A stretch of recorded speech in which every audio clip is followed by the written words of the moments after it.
Hello, everybody. Hey, what's up?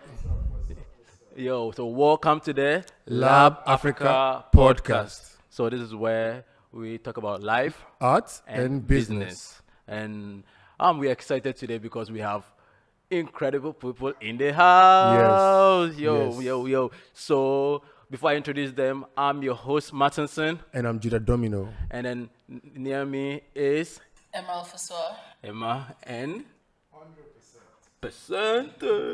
Yeah. All right, good. So, if you've already seen the title on the video or the podcast, today we are discussing the challenges and the successes of African writers.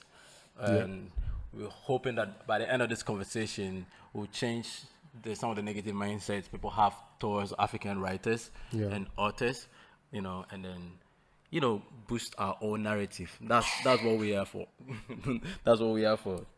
So today's episode is sponsored by Stylus Innovative Studios and Intraventure Experience. Before we get into the interview itself, let the intro roll.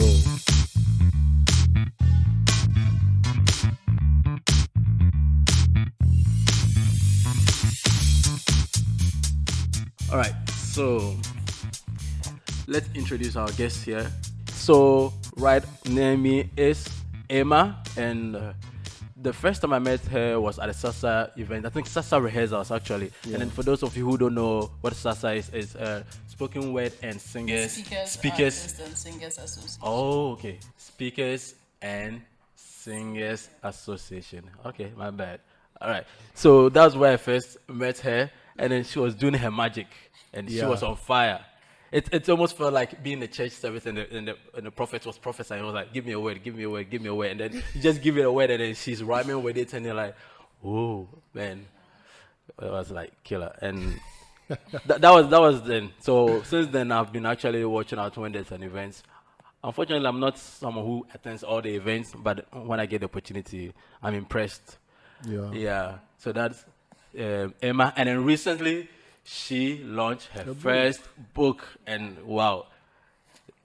I'm sure she'll share the kind of work that is going into it, but I was excited to hear that. And then next is 100. So if you've been following us, he was in the season 1 and the conversation with poets across the continent. And then he shared interesting perspectives. So if you've been following, then you know him already. And then he also has had his book launch a few months ago. Actually, he mentioned the book launch on that interview. And I have to say, so yesterday we met, what's her name? So we met an interesting lady, A lady called B. And she knows a sculpt artist or whatever they call it. That was inspired by reading your book. Yeah. Seriously? Yeah. So the guy has done a piece from reading your book. Yeah, that was interesting. So she was like Logoligi something, like Logoligi. Algorithm or something. Algorithm. She was like, yeah, that book, 100%, Yeah. Wow. So the person is actually doing an exhibition of a sculpture inspired by your book.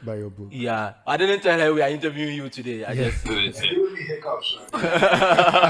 Yeah, so it was interesting to know. I was like, oh, okay. Yeah. I know that man, at least, yeah. So we'll be talking about how artists inspire each other, hopefully, as we continue the conversation. So I forgot to mention, Emma's book is I Wish You Courage in the Night Season. And then one leg book, we've already mentioned it, is the Locomotion. Yes. Yes. So, and then if you don't know yet, we have the third writer in the building, and that is Judah Domino. That's the more reason why today I'm quiet, because today I'm not part of the host. No, Judah is a host and a guest today. I would like to be a guest. Yeah. So he's actually launched 2 books. Yeah. One was recently on his birthday. It was like a surprise birthday book launch. And then that one was what's the title? That was the 29 Loving Me Hair and Hair. Yeah. It's just a collection of poems. Yeah. 29 poems, and I decided to add one just because next year I'll be turning 30. Yeah. So I just love poems about myself, my loving my mom and then loving other women, and Oh, the other, universe. and then your Facebook. My Facebook is their words, my actions. Yeah. Which is words that have affected me positively. Who said it? When they said it? Yeah, who said it? When they said it? How what it meant to me? Yeah. Yeah. So thanks so much. So let's get straight into the some of the things that I'm curious about. All right. So when I was about to complete my secondary school, I had an idea for a book, and I started writing a book. Up to today, I've not finished the book. Which year was that? you need to pay tax then. Up to today, you need to pay tax. Calculate all the years. I've not finished the book. So now let's get into writing a book. What inspires you and what helps you to be consistent in writing a book? Because from my experience, it wasn't that easy. It was, like I said, I've not finished. So yeah, I would like Judah to share his. Yeah. Really? So Why do you keep doing this to me? So the thing is that I went to I call her my Kenyan mom, Madam Jennifer Musau. Peace. Shout out. So I went to her one day and she has written, but then she had written 9 books. She started writing her books when she was in Ghana. So I went to her, I was like, Ma, I have this amount of money, I want to make more money. And she was like, you want to make more money? With the money you have, there's nothing you can do that will give you more money. Apart from either you start a business and then your money cannot really sustain the business. So I suggest you write a book. I was like, write a book? Fine, let's think about it. So I decided to just do it because she works for ABSA. So she took some of the employees through a writing journey. She was like, you should join them. So I decided to join them, to join the ABSA group, and then we wrote. So that's what inspired me. Yeah. Okay. So then I had to think about, because she told me everybody has a story. So what's your story? I was like, wow, that's nice. So then that means that's because I believed, I still believe like everything that happens to us is based on what we hear and what we've gone through. So then was it that someone has said that has encouraged me or and stuff? So it was more like a therapy session for me. That's nice. 100? For me, because I'm a poet, I think all of us here in poetry. Yeah. You're writing already. Yeah. The question now becomes, I didn't know how to package it into a book. You have a gift. You don't know how to wrap it. So you kind of need somebody to help you, teach you how to go about doing that. And I was fortunate to stumble across an opportunity which poets, writers, and the likes got onto, which is the Ghana Writers Marathon, which is, I have to give shout outs to them. And this was started by a Ghanaian who is based in America named Prince Mensa. And so he put out this call that if you want to write a book, there was expectation. I think you put in the percentage you need to send in, and if you got selected, then you join a marathon whereby you're supposed to write 30 poems a month. And that wasn't too much of a problem for me, not because I was writing new poems, but because I've been writing since seriously collecting something 2000. So I had enough stuff. But even for that, I realized somewhere along the line, Charlie, I was trying. I keep saying that. And last month I was writing.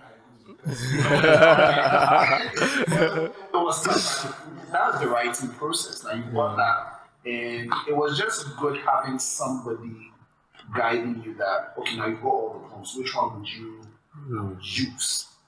Don't use this one. Maybe this one needs a bit more work. So all I'll say is just in passing, because we'll have more conversation about that. And if you don't know how to do it, asking for help is good. And for me, I realized that having somebody just checking up and saying, oh, this is good.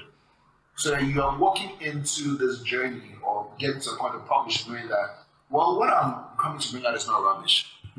Somebody has checked it out and they think it is good. So that's how I got into it. Somebody gave me an opportunity to put it together and I took it. That's nice. Yeah. I think the whole time I'm trying to follow through and figure out, okay, so who was that person for me? But I think my writing, For me, it was the end of an era. Oh, okay. And so, having lived through my own night season, my own set of storms, and trying to figure out what makes sense, what doesn't make sense, how do you survive through this, how do you recover from that. And being a writer, I journaled my way through that period. And so, for a decade, everything I seem to have survived, I wrote on. And That's interesting. so when COVID hit, I was in my room, still trying to figure out, and that was like 2 years in when I had left corporate fully. So I was freelancing full time, doing poetry and writing and project management, and in my room thinking. I had then just come from my last project, which I was working on with one of the fabric brands, and we were on lockdown. So I was asking myself, what am I going to be doing now? And I didn't want to just be writing for myself again. And so I thought, well, putting this together, even if, and that was also, I mentioned it was the end of an era because then at that point, there were so many things I seemed to have been doing, but nothing tangibly to show for my work. And so in that period of lockdown, when I was asking myself, what am I going to be doing? I asked myself, what do I have to show for all the years that I say that I've been doing a particular thing? So if I ever said I was a poet, how do those who want to know of my work get to track it? If I ever said that I was a writer, who knows that I'm a writer beyond myself and my journal? So I put it together and got a few friends to edit it for me. Thankfully, it came to me in the chapters. So the story had already formed as I wrote it out. So when I looked back on the work that I had done, it kind of told its own story. So I got a few friends to edit for me, and I just decided to embark on the self-publishing journey. Yeah. So what interesting is that we are all writers because we write spoken word, but we are not all authors. Yeah. And then that's what sets you people apart from me. You're on a different level. So that is interesting. Hopefully one day I'll become an author. Yeah. I'll be inspired and I'll be able to share my reason. I like the unique reason. Judas was financial. He needed cash.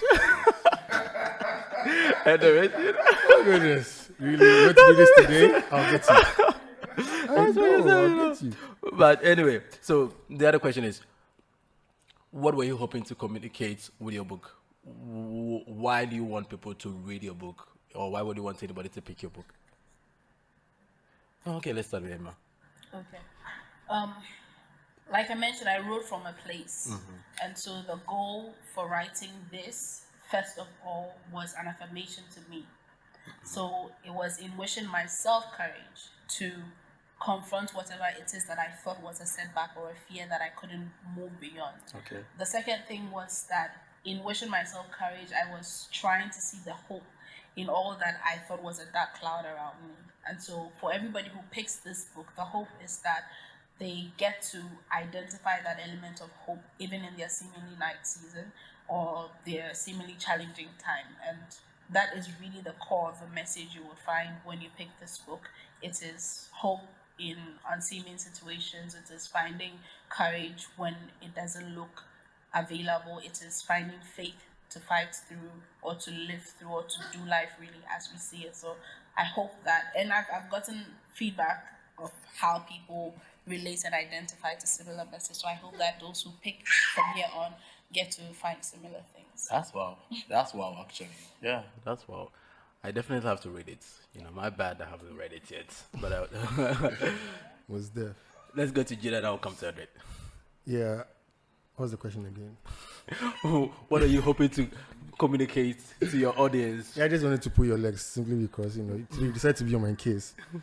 For me, it's just it was just to encourage people, but most importantly, for myself, because it was a therapy session for me during COVID because everything came to a standstill.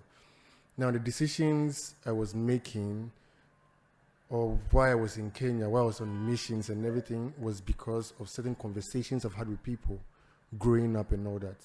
So thinking about it, I was like, wait, why don't I put that together and just, Plus, I just have to say this.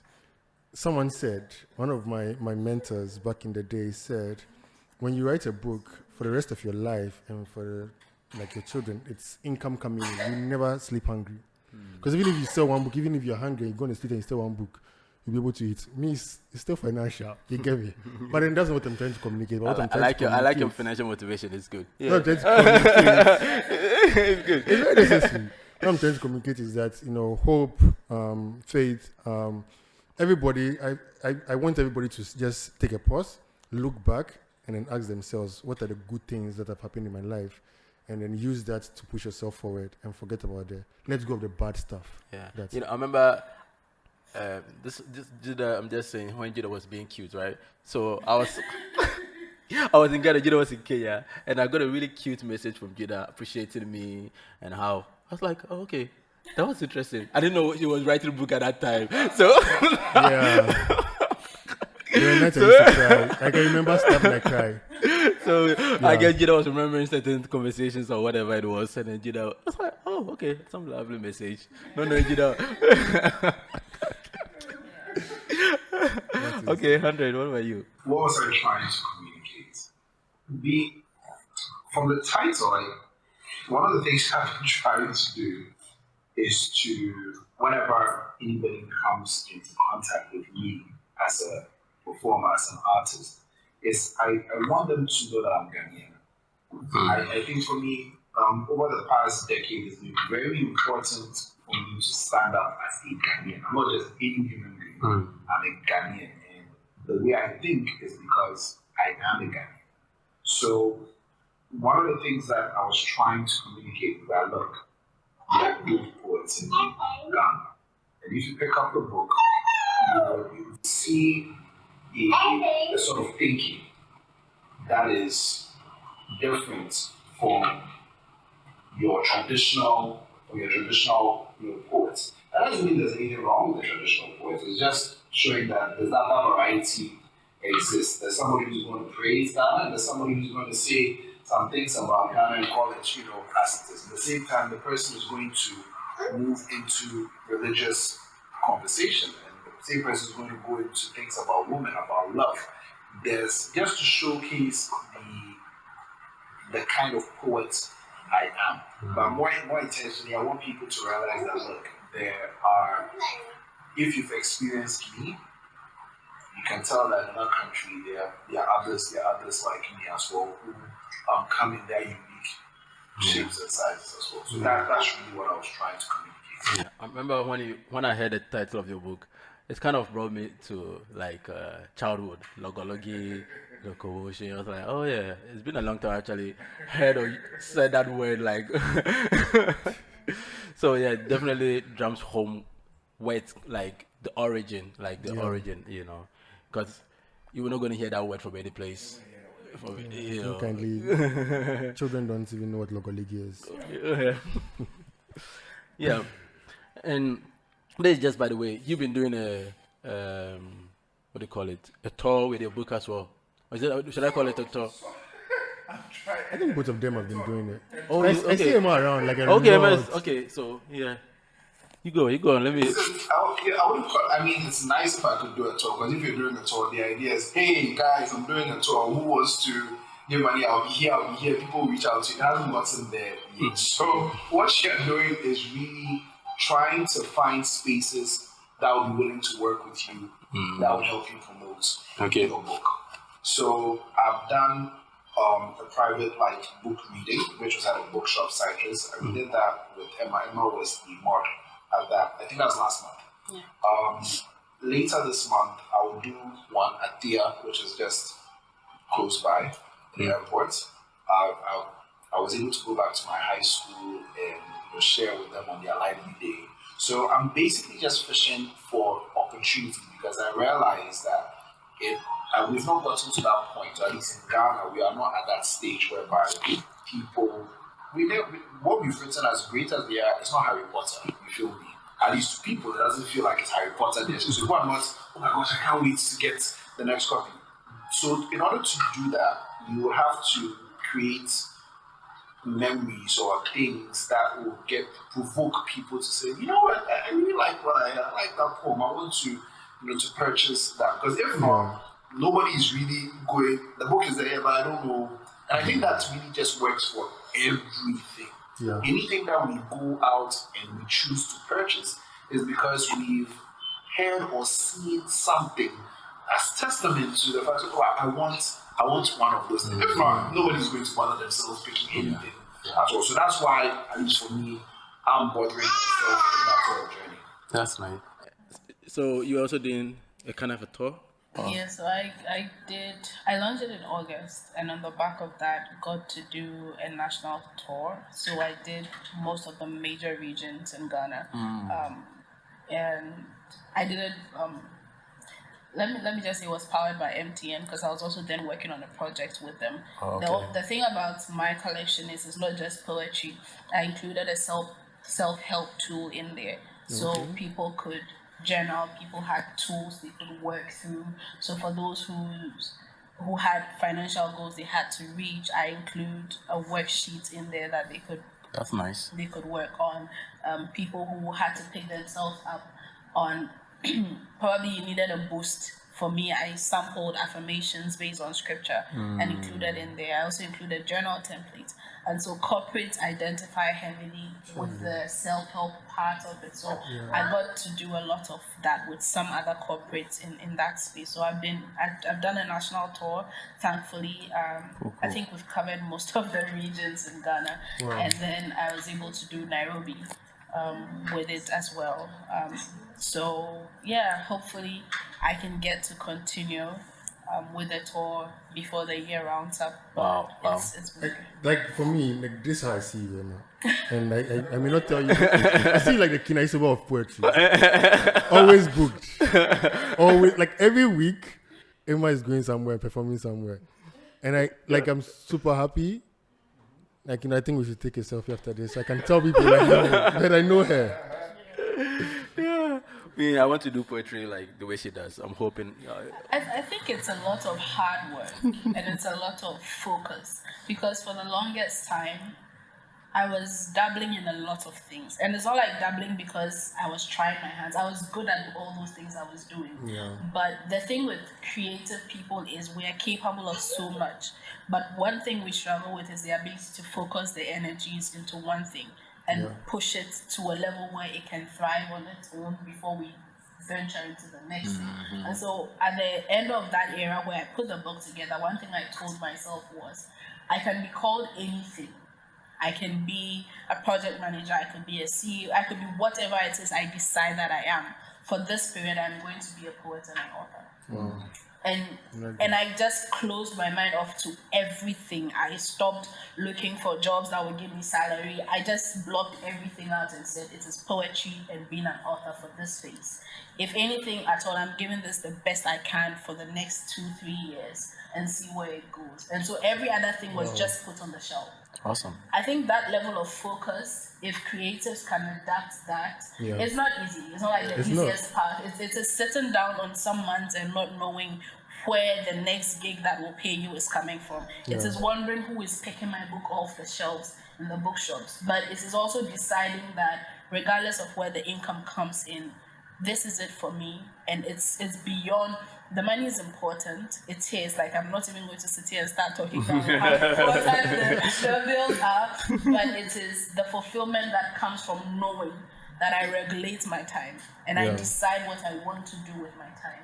That has been it. That's cool. I probably have shifted into No. Actually, you shifted into the right place, because the next question was, what has been the challenges as an author? Like, what are the challenges you guys face as an author? Like, since you wrote your book, launched it, paid for the prints, or paid to have it on Kindle or Amazon, like, what are the challenges that comes after writing a book? Is that it? Is it like now everybody buys it, you get a, what do you call it? Because every time I buy a book, or for some reason, every American book that I buy has a New York bestseller on it. So I was like, come on, because there's a criteria they meet. So like, once come you on, meet that every book is a criteria, bestseller, New York bestseller, or whatever bestseller. So, so do you like launch the book and then now you become a bestseller, or how do you, what are the challenges you guys face? So I think I'll start with this one. For me, I would say challenges I faced when I was in Nairobi, I didn't face a lot of challenges because I was also a pastor. So wherever I get to talk, because that's what I was told, and I love the fact that they are putting into action. Wherever I get to talk, I get to sell, and that's the thing. So you make sure you get more places to talk at, or more shows to go to, then you can sell more. And so there was a main gig I did, which went on for 2 days, and we met for like a week, which was Tuakutukuza, which was a breast cancer concert in Nairobi, one of the biggest gospel concerts in Nairobi. And it was for 2 days. So I sold for both the 2 days and even to some of them during the rehearsal period. And it was nice. But when I moved to Ghana, and that was when, early stages was when I met 100, because I used to see him on TV, but now I was in his car. And then he was like, yo, like, you need to, because that's how come we even had a conversation of marketing before the product or the product before marketing. So it's from a conversation with 100. Because I spent so much time thinking about the product, I never thought about the marketing. So now my environment's changed. Who moved my cheese? And I'm here in Ghana and I'm like, what do I do? Like, what do I do? So yeah, that's been a challenge. For me, it's just the change in environment. So now I'm still working on networks and stuff so that I can still sell. But you have it on Kindle, right? Yes, How's this that one I doing? have it How's- on Kiddo. Oh, this, yeah. Yes, I how's have it it doing? on. I'm not really promoting it, so that's what I'm talking about. Like, I spent so much time on the product itself because I did everything myself, from the writing to the writing, yes, the design, the cover, and everything, to self-financing it and everything. And I never thought about the marketing, and I never thought about marketing it back in Ghana. That's my message. Marketing it in Ghana. That is where I kind of like report myself. That's interesting. 100. Yeah, it's interesting, and I recall when we spoke about that when you came down some of the challenges that he was facing. Personally, I think marketing will be a big issue to many creatives, or if you're starting out, and it's not really supposed to. Look, if you have money, marketing is not an issue. Yeah. You do an ad, get somebody to do something, promote it. You are likely to see something come from that because you make noise, people will hear about it and you get that. But I think if you are being very realistic, many creatives don't have that bankroll to be able to sustain such a decision. The thing that for me I've learned during this period is that networks are important. Yeah. So coming back from what Judah said, marketing is not an issue if you have money. Unfortunately, many creatives are not in that position to utilize money to promote their products. So what then, at least for me, became very clear was networking. That you can't exist in without anybody like knowing who you are. If you're even inviting people, call it to your launch, trying to tell people about you, you start realizing that wow, I actually need people to know me. Know me on, and so you realize that if you have, let's say, a lot of true followers, now let's say you've got 10,000 true followers, let's say in the whole of Accra, there are 1,000, 10,000 people who know you, they like what it is you're doing, you are likely to make sales. You are likely to be successful. The question is, how do you get 10,000 people? Well, you can't stay in a room and get 10,000 people. You have to go out and you have to engage. You have to be doing things. So I know this because when I released my album first, the same thing Judah went through, I went through that. I struggled, I put in sweat. The product is out and you're there, like, people. And you realize that actually nothing is happening. And you're like, and it burns you out. You're like, you feel so disappointed, like, this, nobody is recognizing the work. But the truth is, life is just being fair. You just hadn't looked in that area. So, I mean, with the book, I can say compared to what I did with the album, there's been a fair amount of success. The question for me is, how do I grow it to a point whereby all you just have to do is get to that level whereby, I think it was when Sam Howell on Twitter, bang, like in less than some number of hours, he has this amount of followers. How do you become so influential that people just want to connect with you? People, you've got a book and people want to pick up the book, and that is because you represent something to these people. Said that whatever this person is saying, I want to grab hold of whatever product is. I want, if the person who's a t-shirt, I want to get. And for me now, that's the level that as a poet, as an artist, I'm trying to get to. Yeah. That's good. Emma, your challenges? I know you mentioned a bit of it in the beginning. Yeah, I think the marketing thing is real, but then for me, the twist I bring to the conversation is also understanding the times and seasons, because we tend to want to put out products. I mean, on a certain level, you can market anything you put out, but when a product meets a need, people can't help but get it at a particular time. So timing is very crucial to whatever product it is that I have seen people want to put out, and also understanding what season of life you are in as an artist, as a creator. That also has a way of propelling your work and your message beyond what your strength can do. And so, if you're a person of faith, then that spiritual aspect comes to play in here. But beyond everything, I think my major challenge was really getting out of my head. And my head. Like I lived, there was this ideal I had created in my head. I just had to step out into reality and figure out, you had to put in the work and you would definitely get the result. And I think I brought this book out in its season, so the opportunities were kind of lined up for me. So I won't say I struggled so much on that front in getting the book into the hands of people that had to get it. It kind of just happened. For some reason, I thought there must be some mechanism. I think it's actually a book on the season, like the night time that happened within the 2020. It coincided with what the world was going through. People could identify with the message. It was timely. And so that kind of made sense.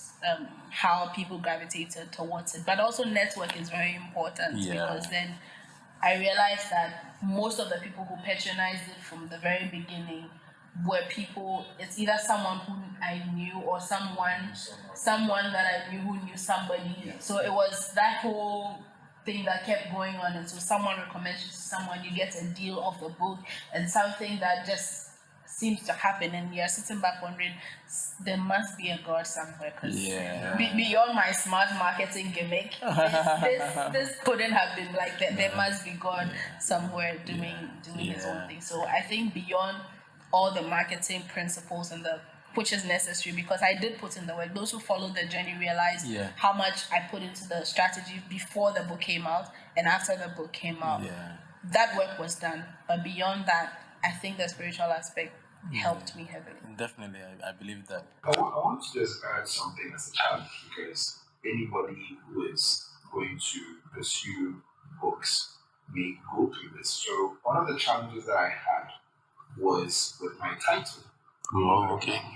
So I was very adamant, and on this particular book, you realize that the spelling of Logoligi is with the Logoligi, as far as I'm concerned, it's a Ghana term. I believe it is. And the spelling of Logoligi is L-O, with a C inverted. Now, when I was putting it out, I wanted, because I'm like, look, I'm an Accra. Ghana is a language that I study. I know, not like I'm just saying I study like I'm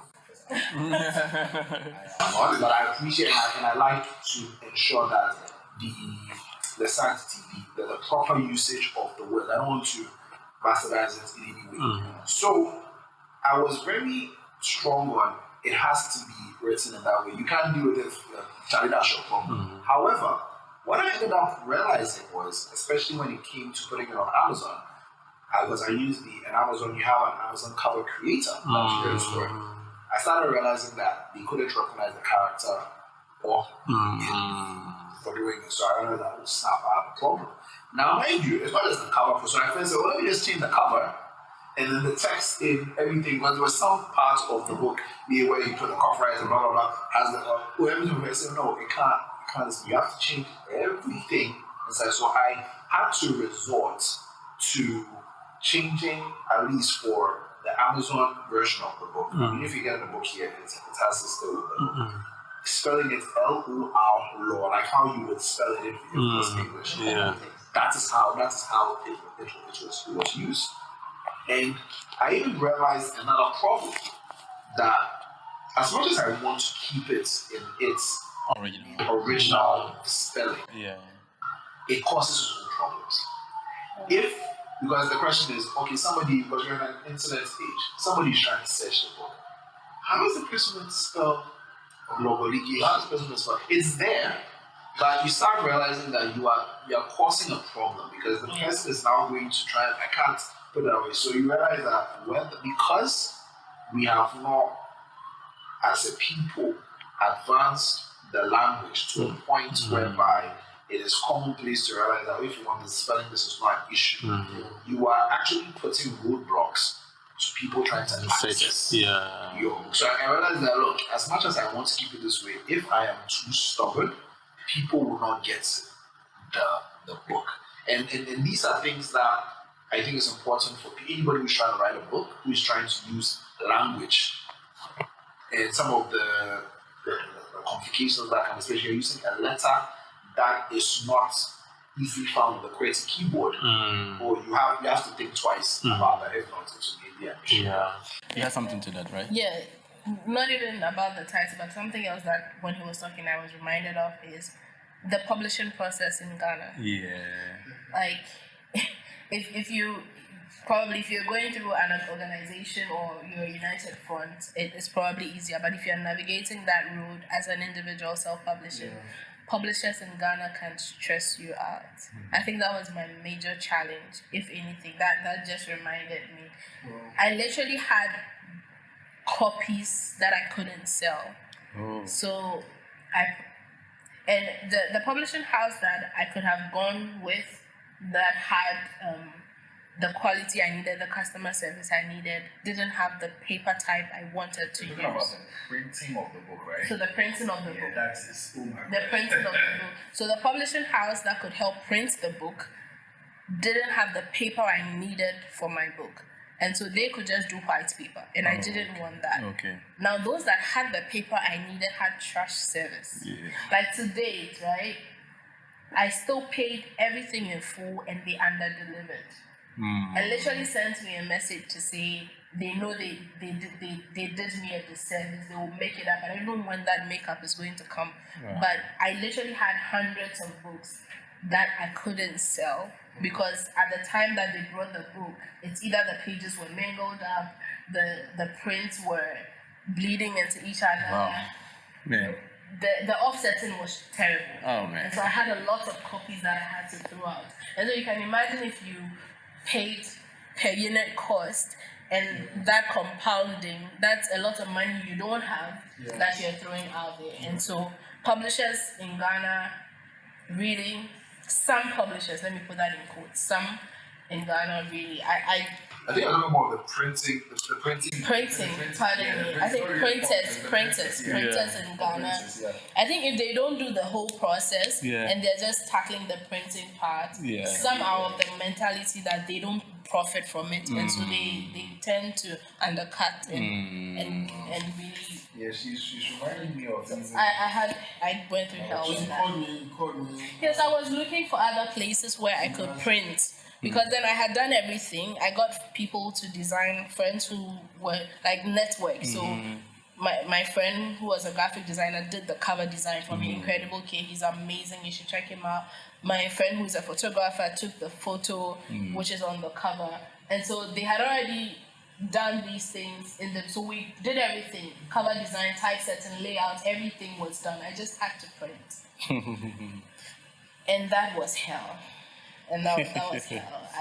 I don't want to mention the name, but I think that was the worst experience. But people go through a lot of challenges. I mean, the thing is, if you want to have your book looking like what it is that you want, you are going to pay top dollar for it. The problem about it is the economics of it. You can get the best looking book.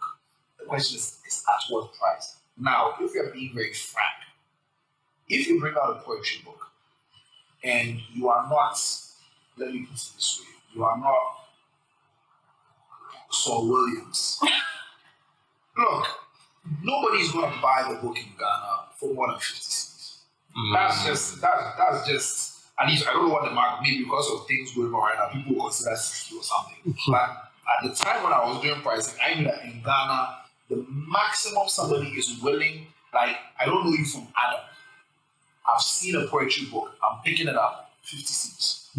The reason why people will pay more than 50 cedis is because maybe it's at the launch. Okay. You pay more than that because they respect the work that you put. After that, you're not going to get people to pay. So now your question you ask yourself is, how much are you pouring into the book? Yeah, the And print. at the end of the day, what cost are you going to arrive at? Because at the end of the day, when you subtract 50 cedis from that, you need to have something that you can say that I've got profit. And the truth is, and that's something that I learned sort of the hard way, because I was sort of, when I was putting the book up, I wanted to have like 100, I think I have like 101 points. The issue is, the length of my poems, because you realize that it's sort of thick. Yeah. That's a problem because that affects the cost of it. Because the more pages you are paying, more. Whether I like it or not, it's 50 cedis I'm going to sell it at. So like now that I know this, I'm like, the next time I'm going to put a book out, I'm not going to put it as no, because if not, the economics don't. I think it goes back to the marketing prior to releasing the product, because then you would have to understand your audience, you have to understand the economics of it, you have to understand where they are situated, what kind of packaging will appeal to them. All that should be factored prior to releasing the product, because if that is not considered, then you are probably just doing it for the love of putting out a book, but not for the business aspect. When I was writing mine, this was what I was told. It's either you want to sell more from less, like you want to make more money from selling less, and you want to make, what's the name? You want to make more money. So either you reduce the cost and you can sell more, or just keep the price how you want to keep it, and sell the required quantity, so you can make your business. So me, outside Ghana, in Kenya, I was selling it for $10. Okay. Now that's the 70 cedis. Now I came back and then guys are like, "We don't pay 70 cedis for your book," or back then it was 60 cedis. Yeah. They don't pay 60 cedis for the book. So I was like, then you just give me what? How much are you selling it for? 45 cedis? I think it goes down to audience segmentation.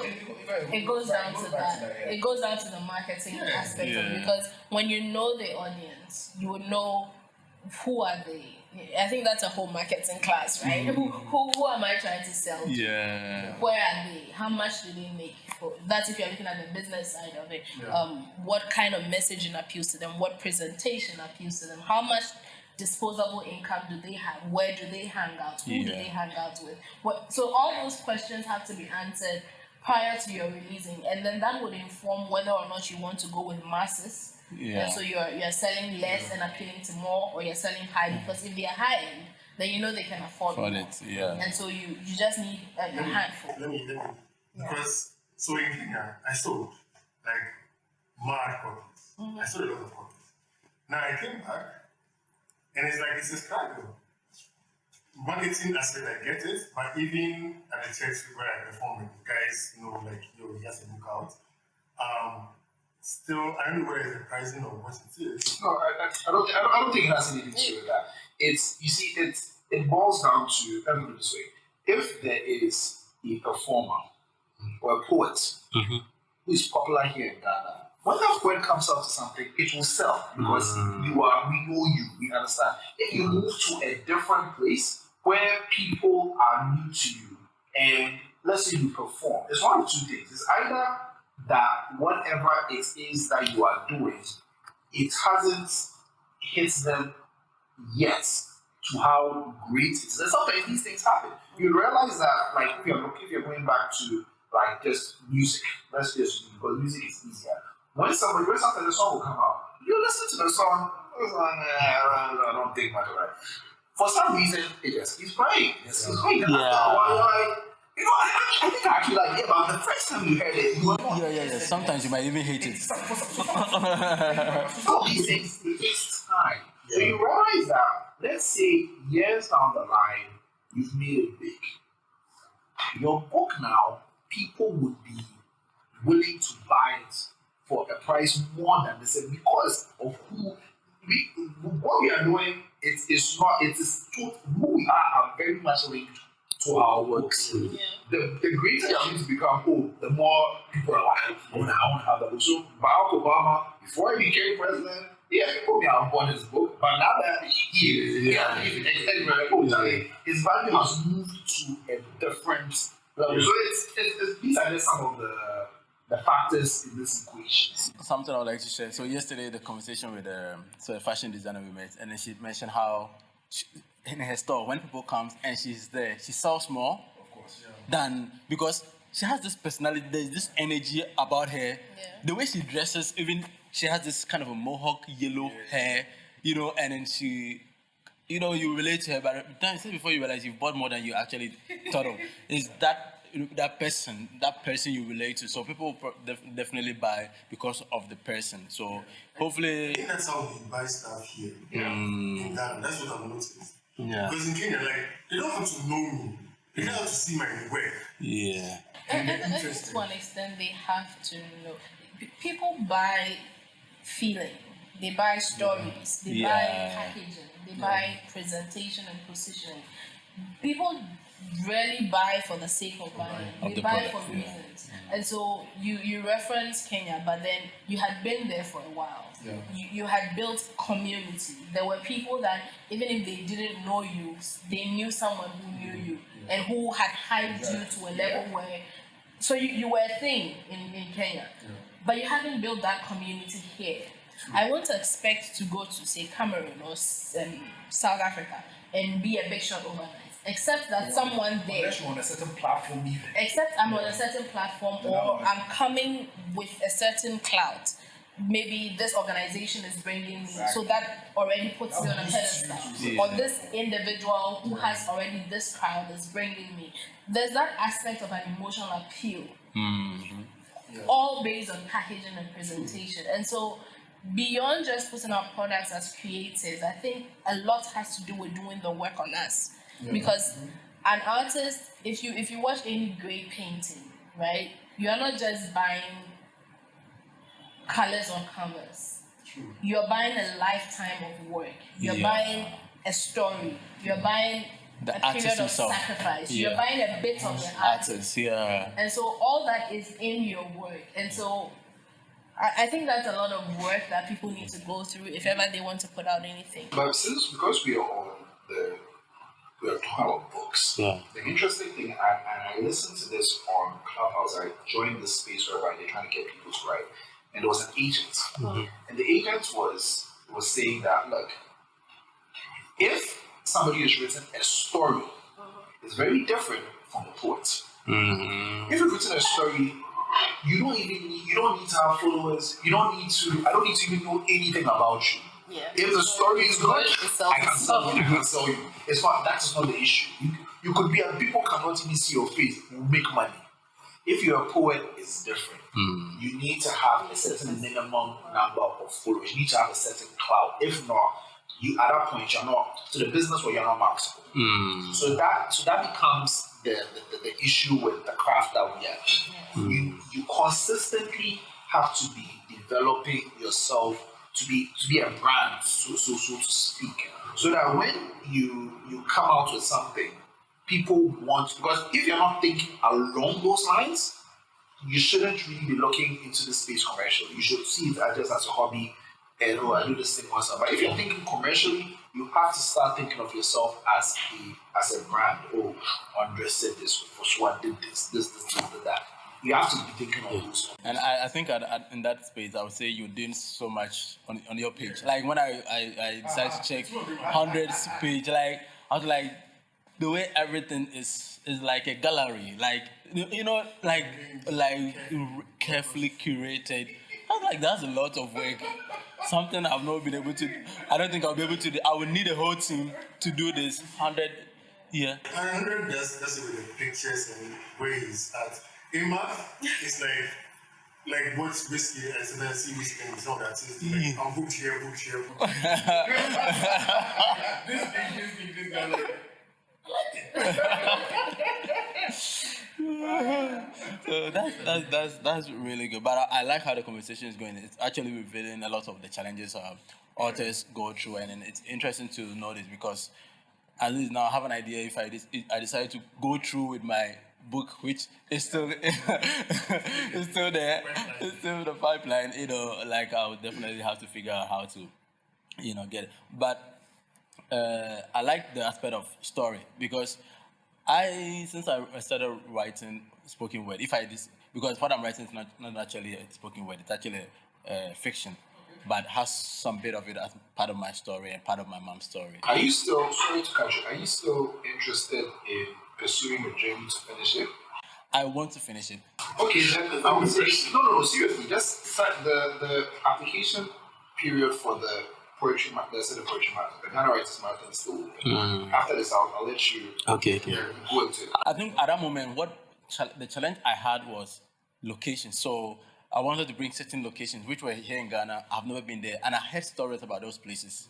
And then so I wanted to So I wanted to be able to visit those places and then now kind of craft the story how the place looked like. So when I wasn't able to go to those places, those sets, and then the energy started slowing down slowly, and then is that? It's a book. It's a book, but it's love the way The process is yeah. So that is one of the challenges. But I definitely will do it one day. Yeah.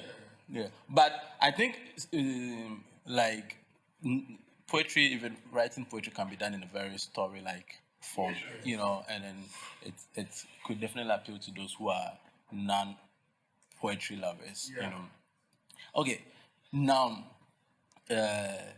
we've gotten to for me, this feels like the climax to me in the whole conversation because I wanted to learn about the challenges. Now, let's get to it. You've mentioned the challenges. What are some of your successes so far? Or what would you consider as success as an author? Emma can start, I think. I think for me, success was putting together and having a manuscript. Oh, okay. That was enough for me. I think when I finished the compilation and could say this is the manuscript of my book, I was content with that. I could go to sleep knowing that I did something, because initially, like I mentioned, the goal was to have a body of work that represented what I did. It wasn't even commercial to begin with. So to be able to pull all that together, have it laid out, have it typeset, and say this is finally fully edited, that was success for me. And anything beyond that was just an add-on. And so it's been 100. Yeah. For me, writing a book, there have been many successes per my standards. What am I saying about just putting something together, having it in your hand? For anybody, especially if it's your first time, it's pure bliss. Pure bliss. So that. The other thing for me was, it's sort of a testament to who you are as a creative. So I had, I'll call it, low expectations when it came to my launch. And she knows about this because she helped me in putting it and what was I'll call it a decent target. You get it? But what was amazing was the love that was shown to me during the launch process. It was overwhelming, and it made me appreciate networks even more because I realized that in 1 year I found myself in certain spaces, and those spaces came through for me. So it makes me ask myself, if I find myself in more spaces, whenever you're doing something like this, you get the love. But more importantly for me was there was a social clause to my book, because in putting the book out, I've always wanted to do something for my son. Not for my son, but my son was born preterm. And as a result of that, I always wanted to give back. I just didn't know how, you get me. So when I was doing the book, I was like, look, okay, if you're putting a book together, why don't I attach part of the proceeds to raising money to help. And because he was born in Kolebu, the idea was because I knew somebody there. I said, what is it that space needs? And they said, well, some of the mothers can't pay their bills. Okay, fine. So we would money that comes from a certain percentage will be put aside, and we're going to take that and go and help people. So, in my opinion, one of the greatest things that happened was we were able, my wife and I, we were able to go to college. We were able to pay people's bills. Nice. We were able to further bless, like there were two mothers, and this was all, this is the spiritual side, coming into things, because when we were going, I didn't know what was going to happen. I said, hey, we are coming through. I've not been in that hospital since we left. Yeah. I hope, because Charlie Colombo is another those of you who don't know, Colombo is like, if you are sick in Accra, Yeah. I don't care how much money you have, That's the place to go to. Yeah. So Yeah. we got there, they brought a list, you see, okay, this. Okay, we are able to sort it out. And then we just asked, are any of the mothers around? There were two of them around. We spoke to them, we encouraged them, we told them this is the reason why we are here. Because it was also important for people to know that, look, poetry is part of the reason why this is happening. And we're able to bless them. And I was letting them know, look, this thing that's happening is not me. You get me. It is me. I did something. People believe in it. So it's a community thing that actually, has happened. What you're getting is not because I mean, because some people on the launch day gave because of that, of the journey of that course. We were able to do that. And recently, I think some weeks ago, the nurse there was just cause like, I just want you to know that there was a balance left and we're supposed to use it because we have to pay for oxygen. When my son was there, he didn't pay for oxygen. They were like, somebody came that needed it and we just recently just used it to pay. And I was sitting there, I was like, what? And so full circle, it comes back to me that success-wise, you had an idea. Like these are things that a creative has in his head, documents them, puts them together, presents it to the world. The world believes in it that they purchase it with money. But as a result of that, we are able to bless other people. For me, that is just full circle awesome. That's very nice. And that's this. So these are and I hope more of this because I'm inspired to continue this journey as a creative and help other people. That's very nice. That's really cool. Now, I think I would add to it the sculptor who was inspired. She mentioned the name, but I've forgotten the name. But I will have to meet her. And the other thing I'll say, recent success was when I went to my high school and after everything was done. Look, I was blown away because at first I thought it was a joke. Yeah. I really thought it was a joke. Like I was done doing my piece, then some of the students just got off their chairs and they came to the stage with notepads and a pen. I want the autograph, and I thought they were playing. I want to see because in Ghana I can see that happening. They just do. But like joke, when the event was over, I was pretty much surrounded with students. Yeah. I thought it was a joke at first. People said no, so I was like, I like joke. And now that's the point, like, I've not really practiced my autographs. I was confused. I was like, wait, they sign? They said, somebody said, sign on my hand, sign on my hand. And I was like, this is actually happening. It took me a good while to believe that people actually wanted my autograph for, call it prosperity purpose, like I saw this guy, and to me it was just surreal. I didn't. I was like, remember I called you when I saw that on Instagram. I was like, yo. I told the person to send the pictures because I was like, look, nobody would believe me if I said this happened. But videos, I'll post it like that was like, it was just surreal. I couldn't believe what was happening. That's good. Gina, what about you? My success for me, it's just having my name on the book. Because, man.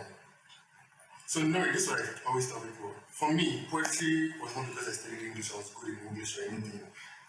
I failed in everything. I failed in English. I was just good in English. So But did you fail or you just didn't get an A? I didn't get an A, I didn't get a B. I got like a C. That's not fail. Uh, I wouldn't call it. You said, but that one I understand.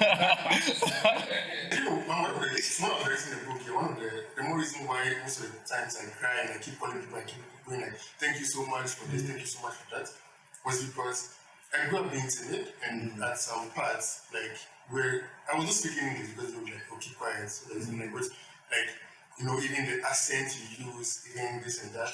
Then when I travel and guys are like, yo, your English is so good. I'm like, yo, I don't know.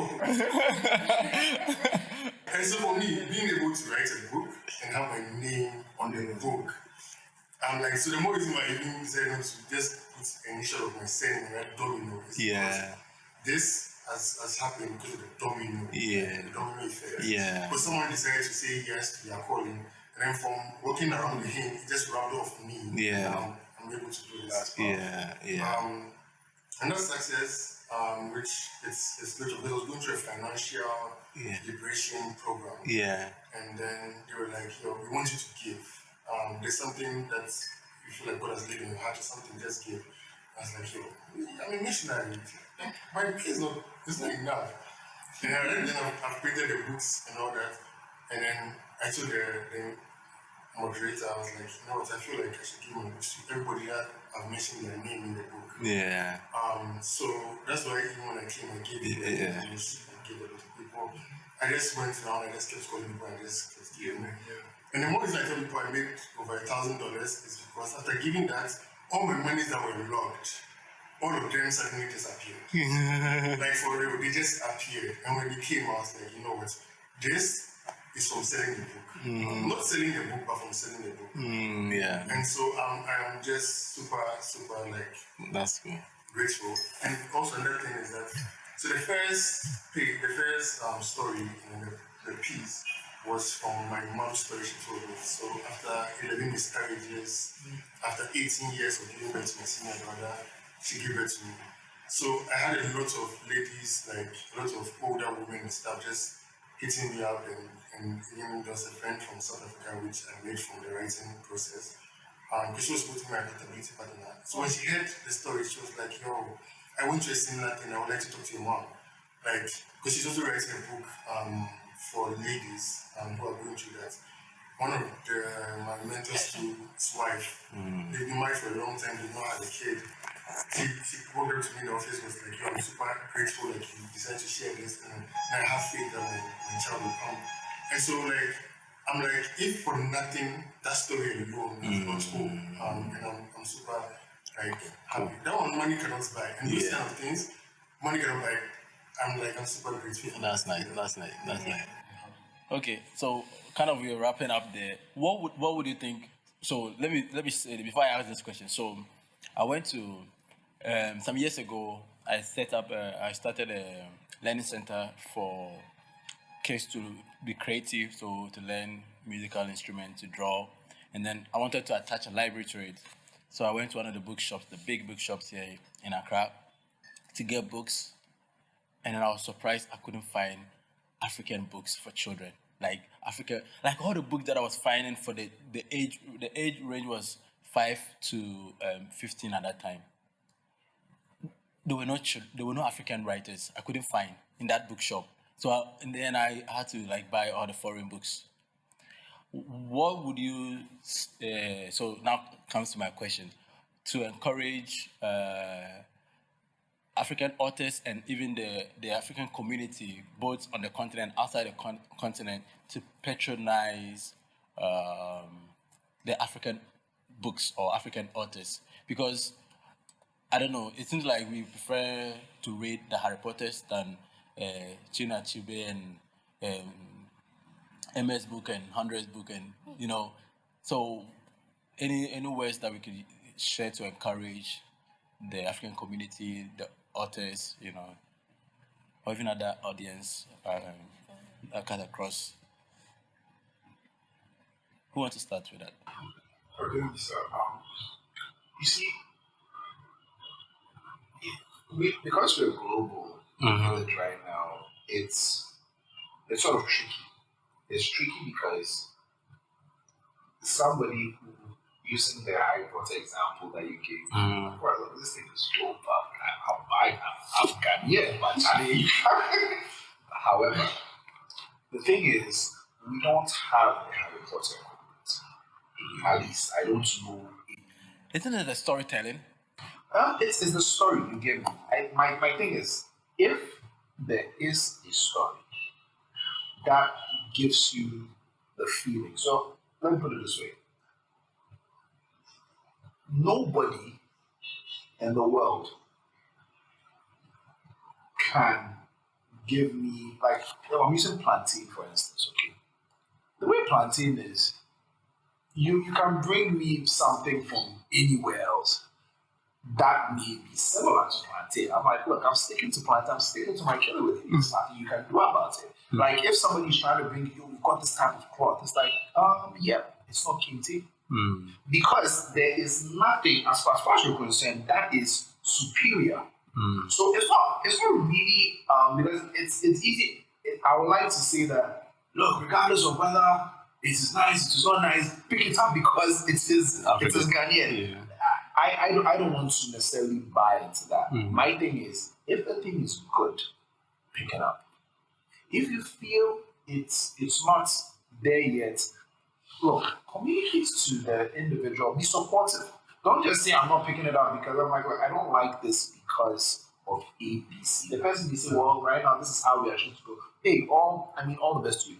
The other thing too one has to understand is with regards to books, in Ghana, like we spoke about printing charges. So yeah, she may have a very dope story sitting somewhere.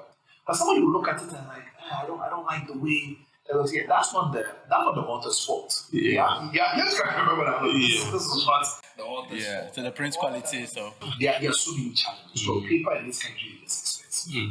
That's it's just if the person was going to make it look nice and bring it down here, the person can't solve it. So one has to first off look out for quality in terms of the story. The story, that one, whether you are printing it on good paper, bad paper, the story needs to be stellar.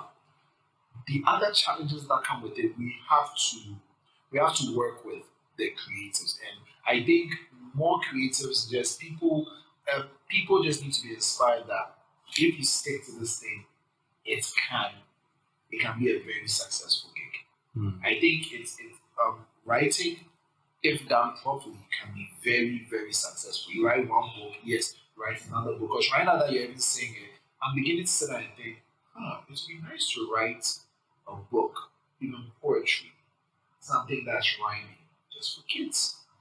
You can choose to do that, and because you have ebooks, there's so many different products that can result from you being a creator. But you have to bring it into existence.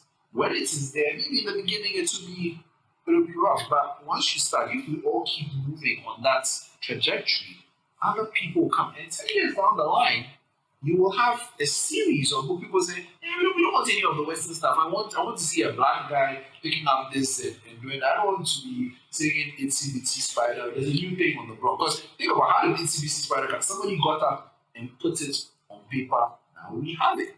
If somebody got up and or even came up with something, where you guys are baby shark, so maybe what's it about 1,000.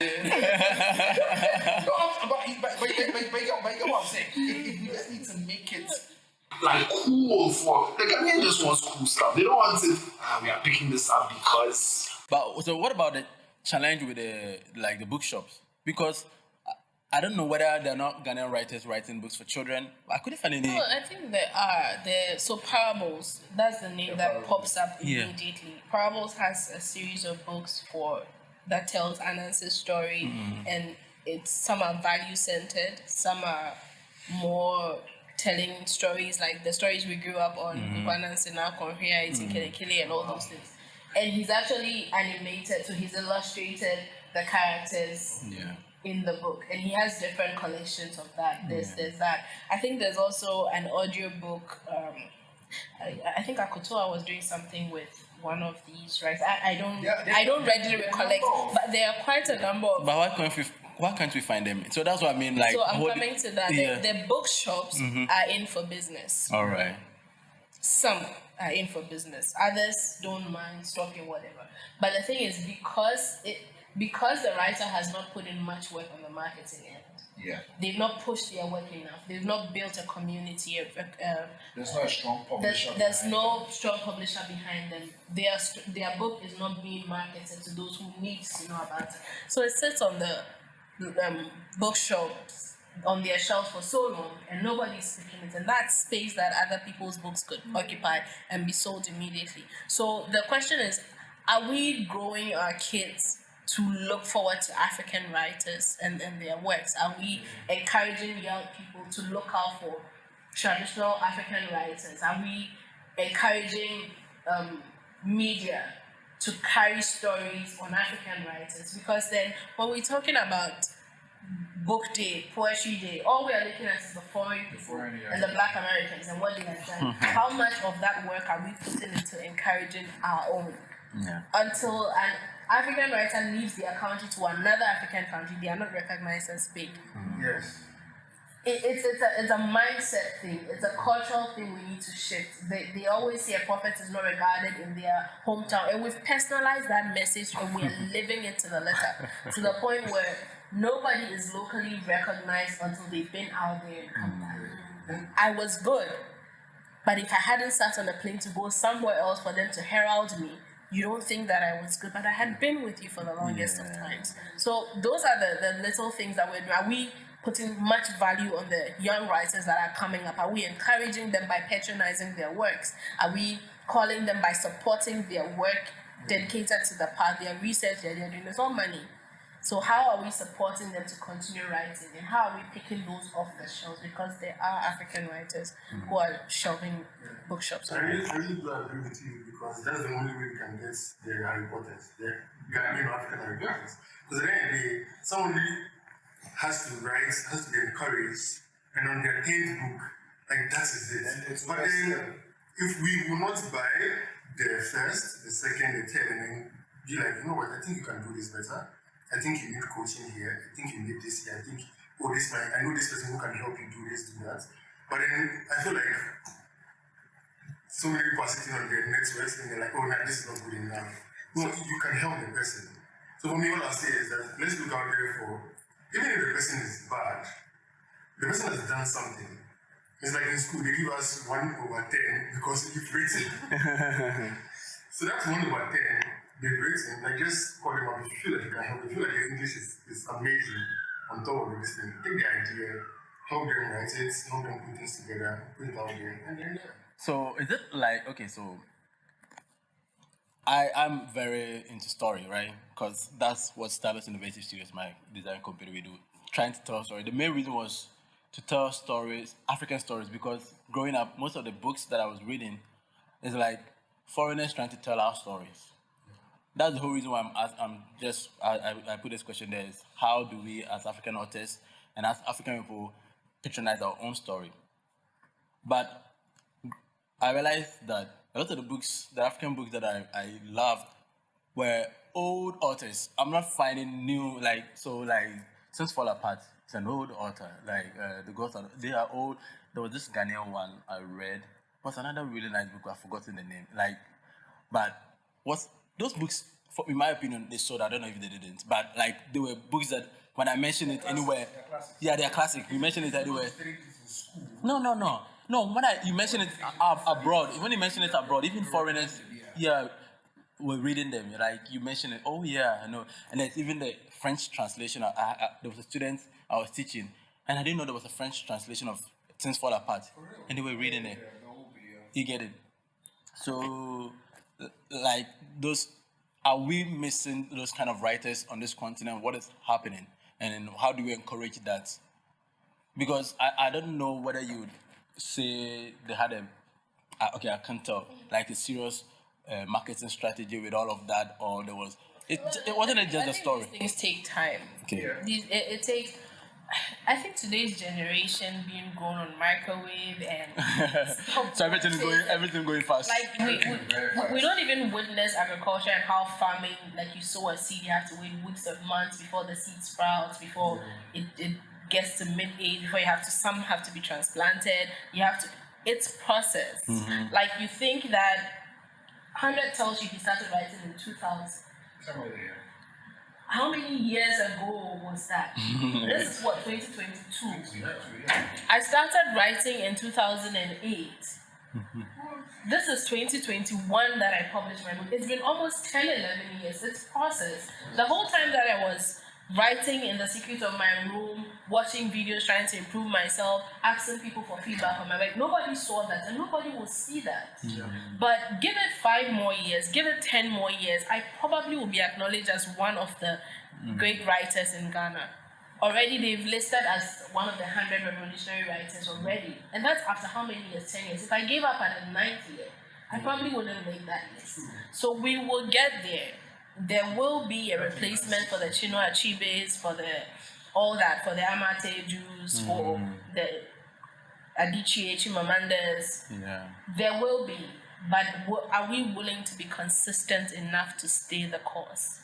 Are we willing to sacrifice to earn that spot? Because you can't just whip a book together and say, now I am here, so acknowledge me. Yeah. It doesn't work like that. It takes time. It takes time because you also have to understand that back then, look, back then I don't know whether there were laptops. I don't know.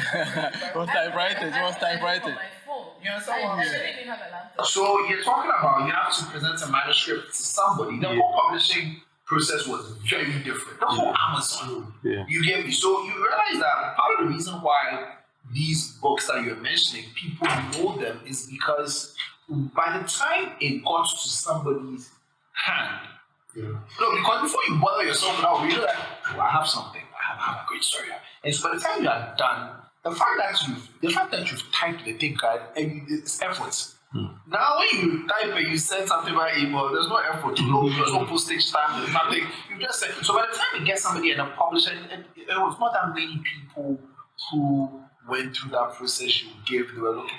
Now, Charlie, it's publishing on steroids. Yeah. So there's mad demand like everywhere. You can read whatever you want whenever. So we are up against very stiff competition. We are now, it's not like we are in Ghana and Ghana, we only have Ghanaian books. No, any creative now is competing with the rest of the world. You have to bring out something of a caliber that if somebody looks at it, the person's like, forget that thing that I went from Japan or this is it. So you have to be writing on that scale. But as Emma is saying, it will take time. It will take time for one dope person to say that, have you seen this? Have you seen that? I think, look, everything started that way. It starts with one person saying, there's this child, there's this new thing, you have to get onto it. Then somebody gets onto it.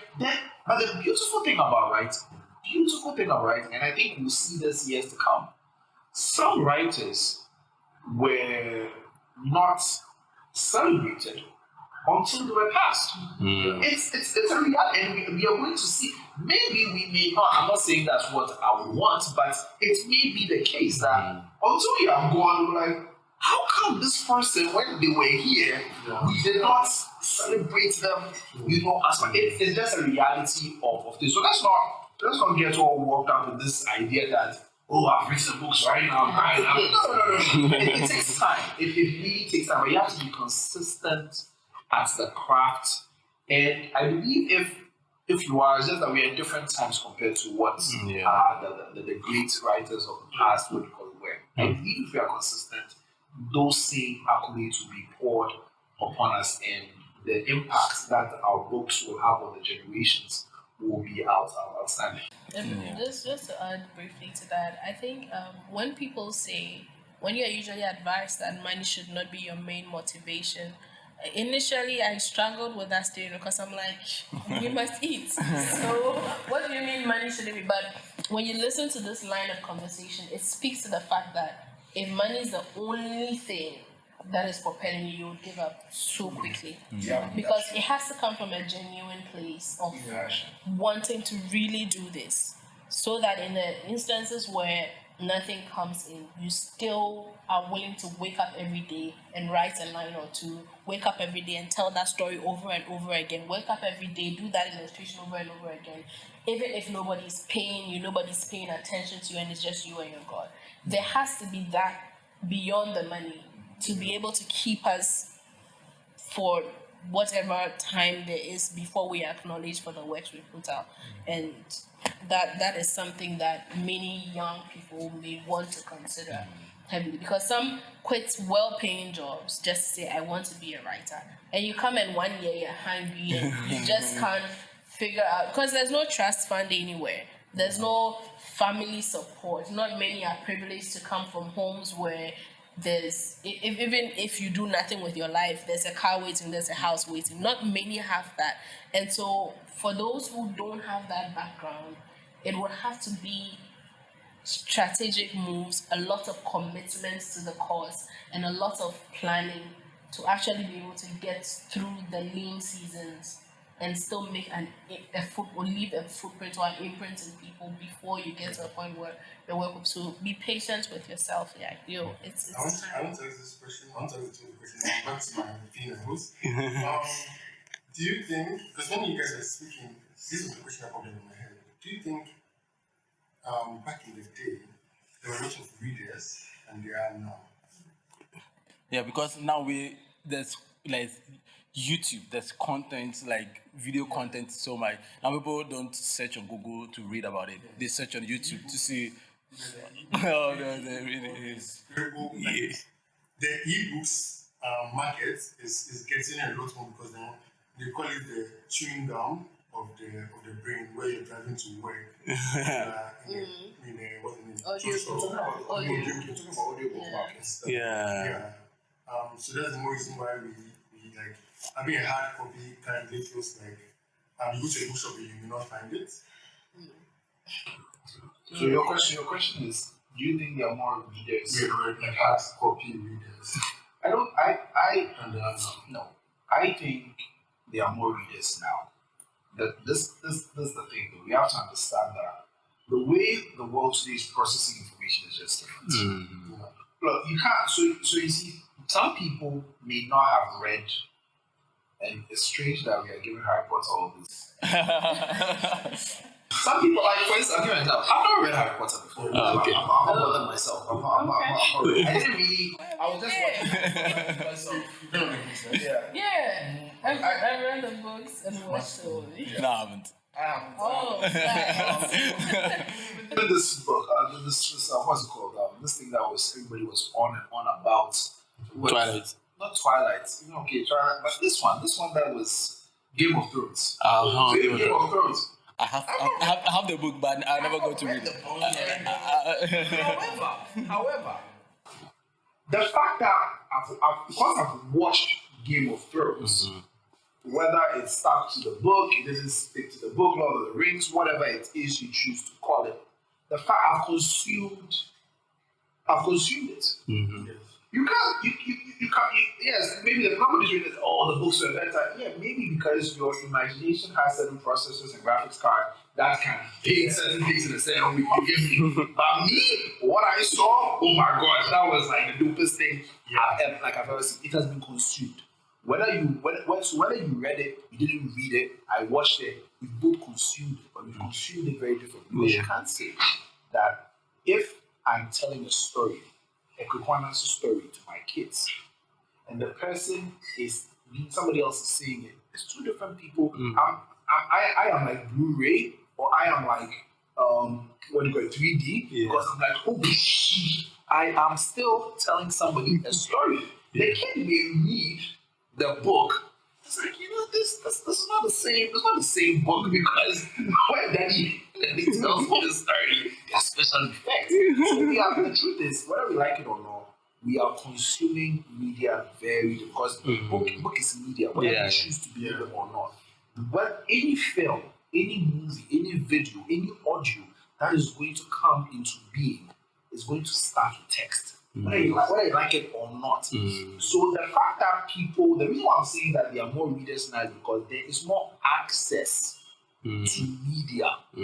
People may not be reading books, but that doesn't mean that the books are not being consumed. And that is why any creative now, you need to think 3 dimensions. You cannot I'm just interested in keeping it as a book. No, you may make some money, but you may not make majority, because if you are looking at it, I'm writing this book and there'll be an audio version, there may be a movie, there may be a series. You are now thinking like the 21st century creative. If you are just thinking black and white, you are limiting. Honestly, you are limiting yourself. And if you think in that way, then you are not really worried. As George Lucas is not worried whether people read. I think Star Wars even. I don't call it being a novel. It's pretty much his ideas, comics. Some of the things could even be done, but he had it written somewhere. Star Wars is being consumed not as novels, but it's a great franchise. And different people who've written different things, it's because they are changing that medium into different things. So it's a t-shirt, it will sell, and you're making money. But moving back to just readers, people are reading, just not in the way that we think people are. So you realize that some people are like something like BBC has a BBC pigeon. It is because they want people to listen to. People are listening to the news now just because it's a pigeon. Before, this Blair, Charlie, we are not interested in hearing, but pigeon, I'll listen to pigeon. So we need to redefine some of these, and I think when we do, things be okay. Cool. All right. Just to balance that dynamic out, I think then that is an important way of thinking. But don't set out wearing yourself out with that thinking as well, to say, okay, once I write a book, I have to publish a movie. It's gradual. Like, it will take time. So we may not have the statistics to prove that there are still many readers, but I still like my hard copies. If there is a need there, and I know about 5 or 10 people like me who will still walk into a bookshop and grab a hard copy. And so there are multiple of that number who still prefer hard copy. So there are still readers today than ever. You just need to know who they are and what language appeals to them and how to present it if you want to capture their attention. But there is room for just print and text. So That's nice. that's all. So, last words, short. Like, any last words to either encourage new authors or encourage existing authors and African, not just African, I was going to say African audience, but your audience, because I'm sure you all have your different kind of audience, to encourage them. Hopefully they'll be listening to or watching the podcast, Any last words? These are your last words, because these were a lot of... Take it. Okay, Emma start. My turn. Yeah. Last words. Grab my book. That is it. Grab my book. But beyond getting a copy on Amazon or anywhere, I think that whatever your process is, wherever you are now, just honor that process and that space. I think in the anchor piece, I wish you courage, I write that I wish you the courage to be you, whichever version of you is currently running. Because most of the time we've been socialized and cultured to look forward to the next. We bought clothing that we would grow into. We bought shoes that we would grow into. And so our whole mindset is always looking to the future and not to the now. But there is a you now, the you that is still trying to figure out the space they are in, the you that is still trying to carve out their message, the you that is still trying to figure out which part of me will the world need most, what part of me will posterity honor most. Honor that person and be patient with your process, because you will come into that space where many will herald and will want to hear you. But until then, how are you being faithful to the little, to where you are, to whatever it is you're doing, whether it's corporate, whether it's full-time, whether it's writing blogs, whether it is just telling stories to your friends, whether it is having the best effect in narrating to your nieces and nephews. How are you being diligent with that? See a man diligent in his works. He will stand before kings and not mere men. And so Awesome. be diligent. Yeah. Jada's been snapping the whole time. He's like, Jada's like, that's what I mean when she's speaking. It's like she's prophesying. It's like, you feel the spirit moving. Before America comes to this, Yeah. You go. I feel like you guys, we'll have it on, just on maybe next season, just for her to just come and, just kill it fast. Just sit down, look there, just be you. Yeah. 100, your last word. My, you see, if I don't start in the same way that Emma, somebody said I must. Don't yield to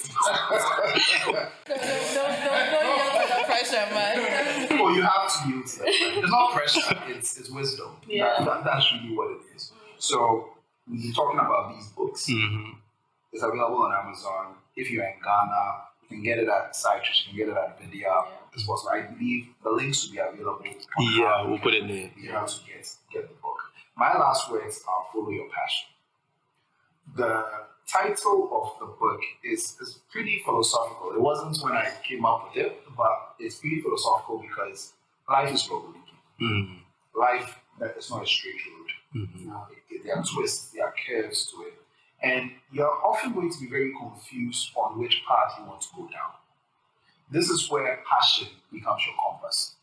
And you are able to now know, I have to go, yeah, it looks dark, but this is where I am supposed to go. Because if you're not following your passion, you follow all sorts of other things. You will probably not be happy. You may think you have happiness, but you're not. And when you're really passionate about something, money is not the motivation. Because money at a point in time, when it's not coming, you'll feel like, you can't move.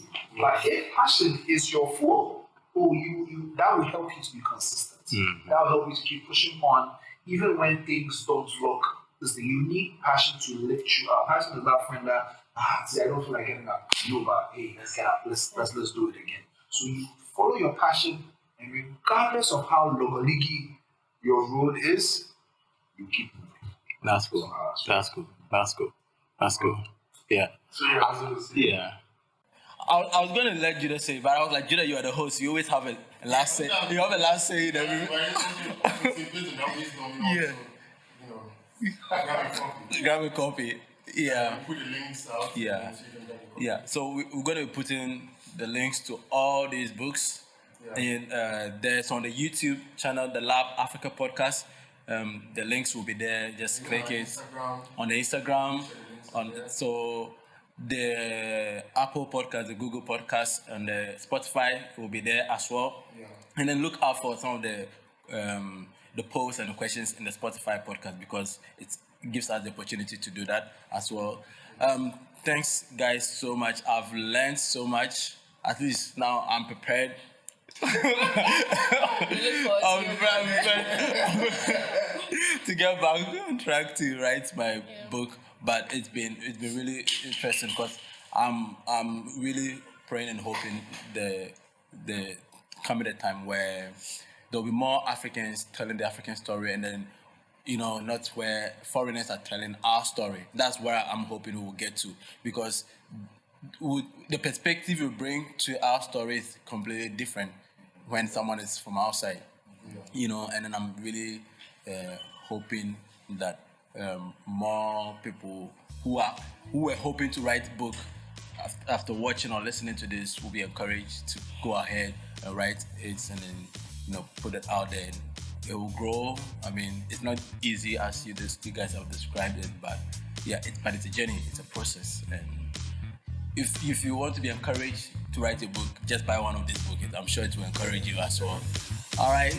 So, and like we usually say, let's make Africa great again. Peace.